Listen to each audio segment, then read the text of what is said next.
ದೈವ ದೇವರುಗಳನ್ನು ಸ್ಮರಿಸಿಕೊಳ್ತಾ ಪೂಜ್ಯ ಯತಿಶ್ರೇಷ್ಠರ ಆಶೀರ್ವಾದವನ್ನ ಬೇಡುತ್ತಾ ಯಕ್ಷಗಾನ ಕಲಾರಂಗದ 92ನೇ ಮನೆಯನ್ನ ಪೂಜ್ಯ ಶ್ರೀಪಾದಂಗರು ಜ್ಯೋತಿ ಬೆಳಗಿಸಿ ಉದ್ಘಾಟಿಸಿದ್ದಾರೆ. ಇದರ ಪ್ರಾಯೋಜಕರು ನಮ್ಮ ಸಂಸ್ಥೆ ಅಧ್ಯಕ್ಷರಾದ ಎಂ ಗಂಗಾಧರರಾಯರು.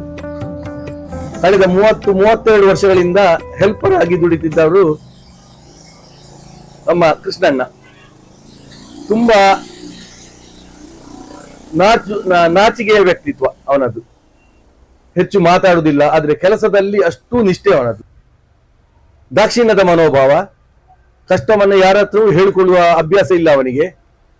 ಇದು ಮನೆ ಒಂದು ಫೌಂಡೇಶನ್ ಆಗಿ ಗೋಡೆ ಲಿಂಟಲ್ ಲೆವೆಲ್ ತನಕ ಬಂದಿತ್ತಂತೆ, ನಮ್ಗೆ ವಿಷಯ ಗೊತ್ತಿಲ್ಲ. 3 ವರ್ಷ ಆಗಿತ್ತು ಕೆಲಸ ನಿಂತುಕೊಂಡು. ಅವನ ಮುಖಾಂತರ ತಿಳಿತು ಇಂದಿನ ಒಂಜಿ ಅರ್ಧಡು ಉಂಟಾದೆ ದಾಲ ಮಲ್ಪೊಲೆ ಅಂತೇಳಿ. ಕಡೆಗೆ ಇಲ್ಲಿ ಬರುವಾಗ ಕೇಳಿದನು, ಯಾಕೆ 3 ವರ್ಷದಿಂದ ಯಾಕೆ ಮಾಡಿ, ಮೊದಲೇ ಮಾಡ್ಬೋದಿತ್ತಲ್ಲ. ಅದಕ್ಕೆ ಅದು ದೇವರೀಗ ಈ ರೂಪದಲ್ಲಿ ಈ ಸಮಯದಲ್ಲಿ ಮಾಡಿಕೊಟ್ಟದ್ದು ಯಾಕೆ ಅಂದ್ರೆ, ಅವನ ಮಗಳು ಈಗ ವಿದ್ಯಾಪೋಷಕನಲ್ಲಿ ಫಲಾನುಭವಿ. ಅದು ವಿದ್ಯಾಪೋಷಕಿಗೆ ಟ್ಯಾಗ್ ಆಗ್ಬೇಕಿತ್ತು ಬಹುಶಃ. ಹಾಗೆ ಕೃಷ್ಣನ ಪ್ರೇರಣೆ, ಪೂಜ್ಯ ಸ್ವಾಮೀಜಿಯವರು ಸೋದೆ ಮಠಾಧೀಶರು ಇಲ್ಲಿಗೆ ಬಂದು ಇಲ್ಲಿ ಉದ್ಘಾಟನೆ ಆಗ್ಬೇಕಿತ್ತು. ಹಾಗಾಗಿ ನಾನು ಪ್ರಥಮವಾಗಿ ಶ್ರೀಕೃಷ್ಣ ದೇವರನ್ನ, ಮುಖ್ಯ ಪ್ರಾಣ ದೇವರನ್ನ ಮನಸಾ ಸ್ಮರಿಸುತ್ತಾ ಎಲ್ಲರಿಗೂ ಒಳ್ಳೆಯದಾಗ್ಲಿ.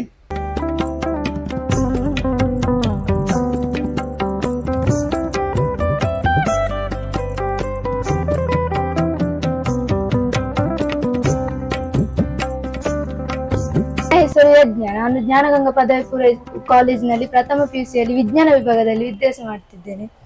ನನಗೆ ಕಲಾರಂಗದ ಬಗ್ಗೆ ಗೊತ್ತಾಗಬೇಕಂದ್ರೆ ಒಂದು ನನ್ನ ತಂದೆ ಕಾರಣ. ಅವರು ಗಂಗಾಧರ್ ಸರ್ ಜೊತೆ 30 ವರ್ಷದಿಂದ ಕೆಲಸ ಮಾಡ್ತಿದ್ದಾರೆ. ಈಗಕ್ಕೆ 30-31 ವರ್ಷ ಹಾಗೆ ಆಗ್ತದೆ. ನಂಗೆ ಕಲಾರಂಗಕ್ಕೆ ಬಂದಾಗ ನಂಗೆ ಮನೆ ಭೇಟಿಗೆ ಬರುವಾಗ ಇಲ್ಲಿ ನಮ್ಮ ಮನೆ ಅರ್ಧ ಕಟ್ಟಿದ್ರು. ಆವಾಗ ನೋಡಿದ್ರು ಸರ್ ಹೇಳಿದ್ರು, ನೀವು ಇಷ್ಟು ವರ್ಷ ನಮ್ಮೊಟ್ಟಿಗೆ ನಿಮ್ಗೆ ಮನೆ ಕಟ್ಟಿಕೊಡ್ತೆ ಅಂತ ಹೇಳಿದ್ರು. ಹಾಗೆ ಇದು ಚೆನ್ನ ಮತ್ತೆ ದೊಡ್ಡ ಮನೆಯನ್ನು ಕಟ್ಟಿಸಿಕೊಟ್ಟಿದ್ದಾರೆ. Thank you sir.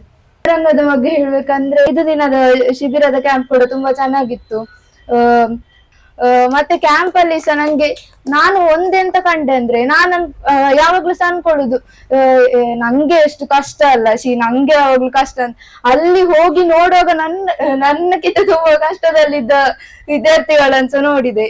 ಮತ್ತೆ ಕ್ಯಾಂಪ್ ಅಲ್ಲಿ ಹಲವಾರು ಆಕ್ಟಿವಿಟೀಸ್, ಮತ್ತೆ ದೊಡ್ಡ ದೊಡ್ಡ ಸಾಧಕರನ್ನು, ಗಣ್ಯರ ವ್ಯಕ್ತಿಗಳನ್ನೆಲ್ಲ ಭೇಟಿಯಾಗಿದ್ದೆ.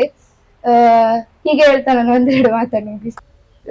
ಎಂಚನೆ ಒಂಜಿ ಕೋಟಿ ಬೇಲೆ ಮಲ್ತೊಂದು ಪನಗ ಆರೆನಲ್ಲಿತ್ತು ಕೇನಿಯರ್ ಈ ಓಲುಪ್ಪು ನನ್ನ ನಿಕ್ಕು ಇಲ್ಲು ಓಲು ನಿನ್ನ ಜಾಗುಂಡ ಏನನ್ನು ಕೇನ್ಯಕ್ಕೆ ಯಾಪಂಡೆ ಆನಿಚ್ಚಿ ಏನ್ ಬಾಡಿಗೆ ಡುಪ್ಪುನು ಯಾಂಕ್ ಎನ್ನ ಬುಡದಿನ ಪಾಲ್ಡು ಮೂಜಿ ಸಂಸ್ ಜಾಗ ಕೊಡ್ತೆ ರೈಟ್ ಅರ್ಧ ಕಟ್ಟದಿತ್ತೆ ಬಂಡೆ ಐ ಕಾರ್ಪಂಡೇರು ನಿಕ್ಕು ಎಂಡ ಪಂಡ್ರೆದ ನಿಂದ ಅಂಚ ಅಂತ ಕೇನಿ ಅಂದಾಲ ಪಂಪ್ ಜರಡ ಅದಕ್ಕೆ ಬಂತೇನೆ ಅದಗನೆ ಪೂರ ಕಡೆ ಪಂಡದು ಲಿಂಟಲ್ ಪಾಡೋದು ಸ್ಲ್ಯಾಬ್ ಪಾಡೋದು ಪೂರ ಮಲ್ತದರು ಕೊರಿಯರು ಆರೆಂಕಲ ಪಾಲ್ಗಿತ್ತು ದೇವರಾದ ಉಳ್ಳೇರು ಬಾಕಿ ಎಲ್ಲಕ್ಕನೆ ಮಾತಾಡಬೇಕಾರು ದಾನ ಧರ್ಮ ಪುರ ಮಲ್ತದು ಕೊತ್ತೇರು ಎಂಟು ಏರು ಓದ್ಕೊಂಡಲ್ಲ ಏನ ಪಂಡಲಾರು ಇಚ್ಚಿ ಬಂದು ಪಂಪುಚೇರು ಅಂಚನೆ ಯಾರಿಗೆ ನಲ್ಲ ಆತ ದೇವರ ಆರೋಗ್ಯ ಭಾಗ್ಯನು ಕೊರ್ದು ಸಂಸ್ಥೆ ಕೊರಡು ಬಂದು ಯಾನು ದೇವರ ಪ್ರಾರ್ಥಿಸ ಒಂದು ಎನ್ನರಟ್ಟು ಪಾತ್ರ ಮುಗಿತು.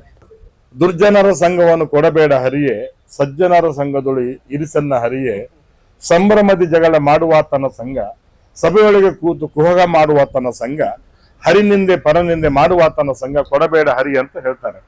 ಹಾಗಾದ್ರೆ ಬದುಕಿನ ಉದ್ದೇಶ ಇದೆ ಅಲ್ವಾ? ನಾವು ಒಳ್ಳೆದನ್ನ ಹುಡುಕ್ತಾನೆ ಹೋಗ್ಬೇಕು. ಶಾಸಕ ಆಗಿರ್ಲಿ, ಅಧಿಕಾರಿ ಆಗಿರ್ಲಿ, ಯಾರೇ ಇರ್ಲಿ, ನಾವು ಒಳ್ಳೆದನ್ನ ಹುಡುಕ್ತಾ ಹೋಗ್ಬೇಕು. ಈ ನಿಷ್ಕಲ್ಮಶ ಮನಸ್ಸಿದೆಯಲ್ಲ, ಅದು ನಿಮ್ಮನ್ನ ಭಗವಂತ ಎಲ್ಲೊಂದು ಕಡೆ ಮುಟ್ಟಿಸ್ತಾರೆ. ಇದು ನನ್ನ ನಂಬಿಕೆ. ಹಾಗಾಗಿ ಒಂದು ಒಳ್ಳೆ ಕೆಲಸಕ್ಕೆ ನಾವೆಲ್ಲ ಸಾಕ್ಷಿಗಳಾಗಿದ್ವಿ. ನಿಮ್ಮ ತಂಡದ ಒಗ್ಗಟ್ಟು ಇದೇ ರೀತಿ ಇರಲಿ. ಭಗವಂತ ಗುರು ಹಿರಿಯರ ಆಶೀರ್ವಾದ ನಿಮ್ಗೆಲ್ಲ ಇರಲಿ, ಆ ದೇವರ ಆಶೀರ್ವಾದ ನಿಮ್ಗೆ ಇರಲಿ ಅಂತ ಹೇಳಿದ್ರೆ ನಮ್ಮ ಸೌಭಾಗ್ಯ. ನಾನು quality spending of time and quality spending of money ಅಂತ ಇರ್ತದೆ. So it is A quality spending. ನಿಮ್ ಜೊತೆ ಕಳೆಯುವಂತ ಸಮಯನೂ ಕೂಡ ಕ್ವಾಲಿಟಿ ಸ್ಪೆಂಡಿಂಗ್, ಕೊಡ್ತಕ್ಕಂಥ ದುಡ್ಡು ಕೂಡ ಕ್ವಾಲಿಟಿ ಸ್ಪೆಂಡಿಂಗ್. ನಮ್ದೊಂದು ತೃಪ್ತ ಭಾವನೆ ಇರ್ತದೆ. ಹಾಗಾಗಿ ಒಂದು ಒಳ್ಳೆಯ ಒಂದು ಸಮಾಜವನ್ನ ಕಟ್ಟುವಲ್ಲಿ ನೀವೆಲ್ಲ ದುಡಿತಿದ್ದೀರಿ. ಸಾಮಾನ್ಯವಾಗಿ ಈ ಲೋಕದಲ್ಲಿ ಎಲ್ಲರೂ ಸಂಪಾದನೆ ಮಾಡ್ತಾರೆ. ಸಂಪಾದನೆ ಯಾಕೆ ಮಾಡ್ತಾರೆ ಅಂದ್ರೆ, ಒಬ್ಬೊಬ್ಬರದ್ದು ಒಂದೊಂದು ರೀತಿಯ ಕಾರಣಗಳಿರ್ತದೆ. ಅವರಿಗೆ ಸುಖಕ್ಕೋಸ್ಕರ ತಮ್ಮ ಸ್ವಂತ ಆಸೆಗಳನ್ನು ಪೂರೈಸಿಕೊಳ್ಳಿಕ್ಕೆ ಸಂಪಾದನೆ ಮಾಡುವರು ಹಲವಾರು ಮಂದಿ ಇದ್ದಾರೆ. ಆದರೆ ಸಂಪಾದನೆ ಮಾಡಿ ಸಂಪಾದನೆ ಮಾಡಿದ ಹಣದಲ್ಲಿ ಇನ್ನೊಬ್ಬರಿಗೆ ದಾನವನ್ನು ಮಾಡಿ ಖುಷಿ ಪಡುವ ವ್ಯಕ್ತಿಗಳು ಕೂಡ ನಮ್ಮ ಸಮಾಜದಲ್ಲಿ ಅನೇಕ ಮಂದಿ ಇದ್ದಾರೆ. ಅಂತಹ ಆ ವ್ಯಕ್ತಿಗಳ ಸಾಲಿನಲ್ಲಿ ಮುಖ್ಯವಾಗಿ ನಿಲ್ಲುವವರು ನಮ್ಮ ನಂದಕುಮಾರ್ ಗಂಗಾಧರ ರಾಯರು. ಅವರು ಯಕ್ಷಗಾನ ಕಲಾರಂಗದಂತಹ ಒಂದು ಸಂಸ್ಥೆಗೆ ಅಧ್ಯಕ್ಷರಾಗಿ ಇದ್ದುಕೊಂಡು ಈ ಒಂದು ಸಂಸ್ಥೆಯನ್ನು ಬಹಳ ಚೆನ್ನಾಗಿ ನಡೆಸಿಕೊಂಡು ಬರ್ತಾ ಇದ್ದಾರೆ. ಈ ಸಂಸ್ಥೆ ಚೆನ್ನಾಗಿ ಕೆಲಸವನ್ನು ಮಾಡ್ತಾ ಇದೆ, ಪ್ರಾಮಾಣಿಕವಾಗಿ ಕೆಲಸವನ್ನು ಮಾಡ್ತಾ ಇದೆ, ಅನೇಕ ರೀತಿಯ ಸಮಾಜಮುಖಿ ಕೆಲಸವನ್ನು ಮಾಡ್ತಾ ಇದೆ ಅನ್ನೋದು ಎಲ್ರಿಗೂ ಗೊತ್ತಿದೆ. ಸಂಸ್ಥೆಯ ಮನೋಭಾವ ಹೇಗಿರ್ತದೋ ಅದೇ ರೀತಿಯಾಗಿ ಸಂಸ್ಥೆಯಲ್ಲಿ ಕೆಲಸ ಮಾಡುವವರ ಮನೋಭಾವವು ಹಾಗೆ ಇರಬೇಕು. ಸಂಸ್ಥೆಯ ಮೂಲಕ ಅನೇಕ ದಾನಿಗಳನ್ನು ಸಂಪರ್ಕಿಸಿ ಇಂತಹ ಸಾಮಾಜಿಕ ಕಾರ್ಯಗಳನ್ನು ಮಾಡುವುದರ ಜೊತೆಯಲ್ಲಿ ತಾವು ಕೂಡ ತಮ್ಮ ಕಿಸೆಯಲ್ಲೂ ಕೂಡ ಹಣವನ್ನು ಹಾಕಿ ಸೇವೆ ಮಾಡುವಂತಹ ಆ ಕರ್ತವ್ಯ ಸಂಸ್ಥೆಯ ಕಾರ್ಯಕರ್ತನಿಗೆ ಇರಬೇಕು ಅನ್ನೋದನ್ನು ನಮ್ಮ ಗಂಗಾಧರ ತೋರಿಸಿಕೊಟ್ಟಿದ್ದಾರೆ. ಸಾಮಾನ್ಯವಾಗಿ ಅನೇಕ ಸಂಸ್ಥೆಗಳು ಸಮಾಜಮುಖಿಯಾಗಿ ಕೆಲಸವನ್ನು ಮಾಡ್ತಾರೆ, ನಮ್ಮಲ್ಲಿ ಎಲ್ಲ ಇದೆ. ಇರುವ ಎಲ್ಲ ದಾನಿಗಳನ್ನು ಸಂಪರ್ಕಿಸಿ ಕೆಲಸವನ್ನು ಮಾಡಿಸುವವರಿದ್ದಾರೆ. ಇದು ಹಾಗಲ್ಲ, ತಾವೇ ತಮ್ಮ ಕೈಯಿಂದ ಹಾಕಿ ಸಂಸ್ಥೆಯ ಹೆಸರಿನಲ್ಲಿ ಇಂತಹ ಒಂದು ಸಾಮಾಜಿಕ ಕೆಲಸವನ್ನು ಮಾಡ್ತಾ ಇರುವುದು ಬಹಳ ಒಂದು ಸಂತೋಷದ ಸಂಗತಿ. ಗಂಗಾಧರ ರಾಯರು ಬಹಳ ಒಳ್ಳೆಯ ಮುಗ್ಧ ಮನಸ್ಸಿನ ವ್ಯಕ್ತಿಯವರು. ಅವರು ಅಷ್ಟು ಕೋಟಿಗಟ್ಟಲೆ ವ್ಯವಹಾರ ಮಾಡಿದ್ರು ಕೂಡ ಅವರಷ್ಟೇ ಮುಗ್ಧತೆ ಇದೆ ಅವರಲ್ಲಿ. ನಾವೆಲ್ಲ ಬಹಳ ಅವರನ್ನೆಲ್ಲ ಅವರನ್ನ ನಿರಂತರವಾಗಿ ನೋಡಿದವರು ನಾವು. ಹಾಗಾಗಿ ಅವರ ಪ್ರೀತಿ ಎಷ್ಟಿತ್ತು ಹೇಳಿದ್ರೆ ಅವರ ಜೊತೆಗಿರುವವರು ಕೂಡ ಖುಷಿಯಾಗಿರಬೇಕು ಅನ್ನುವ ಭಾವ ಅವರದ್ದು. ಅವರಲ್ಲಿ ಕೆಲಸ ಮಾಡುವಂತಹ ಆ ವ್ಯಕ್ತಿಯ ಪರಿಸ್ಥಿತಿಯನ್ನು ಕೃಷ್ಣ ಅವರ ಪರಿಸ್ಥಿತಿಯನ್ನು ನೋಡಿ ಒಂದು ಒಳ್ಳೆಯ ಮನೆ ಕಟ್ಟಿಕೊಡ್ಬೇಕು ಅಂತ ಒಂದು ಒಳ್ಳೆಯ ಭವ್ಯವಾದ ಮನೆ ಇದು. ಬಹಳ ಚೆನ್ನಾಗಿದೆ ಮನೆ, ಚಿಕ್ಕದಾಗಿ ಚಕ್ಕದಾಗಿ ಒಂದು ಸಂಸಾರ ಇರ್ಲಿಕ್ಕೆ ಎಷ್ಟು ಬೇಕಷ್ಟು ಒಂದು ಒಳ್ಳೆಯ ಮನೆಯನ್ನು ಕಟ್ಟಿಕೊಟ್ಟಿದ್ದಾರೆ. ಈ ಒಂದು ರೀತಿ ಇದೊಂದು ನಮಗೆ ಆದರ್ಶ.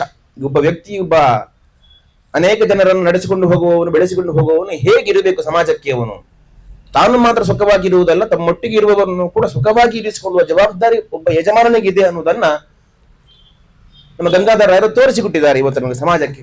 ಅಂತಹ ಒಂದು ಉತ್ತಮವಾದ ಕಾರ್ಯವನ್ನು ಮಾಡಿದಂತಹ ಗಂಗಾಧರ ರಾಯರ ದಂಪತಿಗಳಿಗೆ ಅವರಿಗೆ ನಾವು ವಿಶೇಷವಾಗಿ ಅಭಿನಂದನೆಯನ್ನು ಹೇಳ್ತಾ ಇದ್ದೇವೆ. ದೇವರು ನಿಮಗೆ ಇನ್ನಷ್ಟು ಶಕ್ತಿಯನ್ನು ಕೊಡ್ಲಿ, ಇನ್ನಷ್ಟು ಜನರ ಜೀವನವನ್ನು ಬೆಳಗಿಸುವಂತಹ ಆ ಭಾಗ್ಯವನ್ನು ದೇವರು ಕರುಣಿಸಲಿ ಅಂತ ಹೇಳಿ ನಾವು ಕೂಡ ದೇವರು ವಿಶೇಷವಾಗಿ ಪ್ರಾರ್ಥನೆ ಮಾಡ್ತೇವೆ. ಹೆಸರು ಮಾತ್ರ ಯಕ್ಷಗಾನ ಕಲಾರಂಗ ಅಂತ, ಆದ್ರೆ ಅದರ ಆ ವ್ಯಾಪ್ತಿ, ಕೆಲಸದ ವ್ಯಾಪ್ತಿ ಬಹಳ ವಿಸ್ತಾರವಾದದ್ದು. ಅದು ಯಕ್ಷಗಾನ ಅಲ್ಲ, ವಿಶ್ವಗಾನ. ಅಂದ್ರೆ ಜಗತ್ತಿನ ಜನರ ಎಲ್ಲಾ ಆ ಒಂದು ರೀತಿಯ ಕಷ್ಟಗಳಿಗೂ ಸ್ಪಂದಿಸುವಂತಹ ಕೆಲಸವನ್ನು ಯಕ್ಷಗಾನ ಕಲಾರಂಗ ಸಂಸ್ಥೆ ಮಾಡ್ತಾ ಇದೆ. ಈ ಸಂಸ್ಥೆಯ ಪ್ರತಿಯೊಬ್ಬ ಕಾರ್ಯಕರ್ತರ ಶ್ರಮವೂ ಕೂಡ ಅದು ಅಭಿನಂದನೀಯವಾದದ್ದು. ಅವರಿಗೆ ವಿಶೇಷವಾದಂತಹ ಶಕ್ತಿಯನ್ನು ದೇವರು ಮುಂದಿನ ದಿವಸಗಳಲ್ಲಿ ನೀಡಲಿ, ಇನ್ನಷ್ಟು ಒಳ್ಳೆಯ ಕೆಲಸವನ್ನು ಮಾಡುವಂತಹ ಭಾಗ್ಯವನ್ನ, ಅದರ ಜೊತೆಯಲ್ಲಿ ಒಳ್ಳೆಯ ಸಜ್ಜನರ ಸಂಘವನ್ನ ಹೆಚ್ಚು ನೀಡಲಿ. ನಾವು ಕೂಡ ಅವಾಗ ಹೆಚ್ಚು ಮಧ್ಯೆ ಬರಬಹುದು. ಹಾಗಾಗಿ ದೇವರು ಅವರಿಗೆ ವಿಶೇಷವಾದ ಶ್ರೇಯಸ್ಸನ್ನು ಉಂಟು ಮಾಡಲಿ ಅಂತೇಳಿ ಆಶಿಸಿ, ಈ ಮನೆಯಲ್ಲಿ ಮುಂದೆ ವಾಸ ಮಾಡುವಂತಹ ಕೃಷ್ಣ ಅವರ ಪರಿವಾರಕ್ಕೆ ನಮ್ಮ ಉಡುಪಿಯ ಕೃಷ್ಣನ ವಿಶೇಷ ಅನುಗ್ರಹ ಇರಲಿ, ನಿಮ್ಮ ಮನಸ್ಸಿಗೆ ಬೇಕಾದಂತ ಎಲ್ಲ ನೆಮ್ಮದಿಯನ್ನು ದೇವರು ನೀಡಲಿ ಅಂತ ಹೇಳಿ ಆಶಿಸಿ ಮಾತನ್ನು ಮುಕ್ತಾಯಗೊಳಿಸ್ತಾ ಇದ್ದೇವೆ. ಕೃಷ್ಣ ಗಣ್ಯನ ಹಿಂದಿನ ಜನ್ಮದ ಸುಕೃತಲಿ ಸನ್ಮಾನ್ಯನು ನೀನಾಗಿಯೇ ತೋರುವೋ.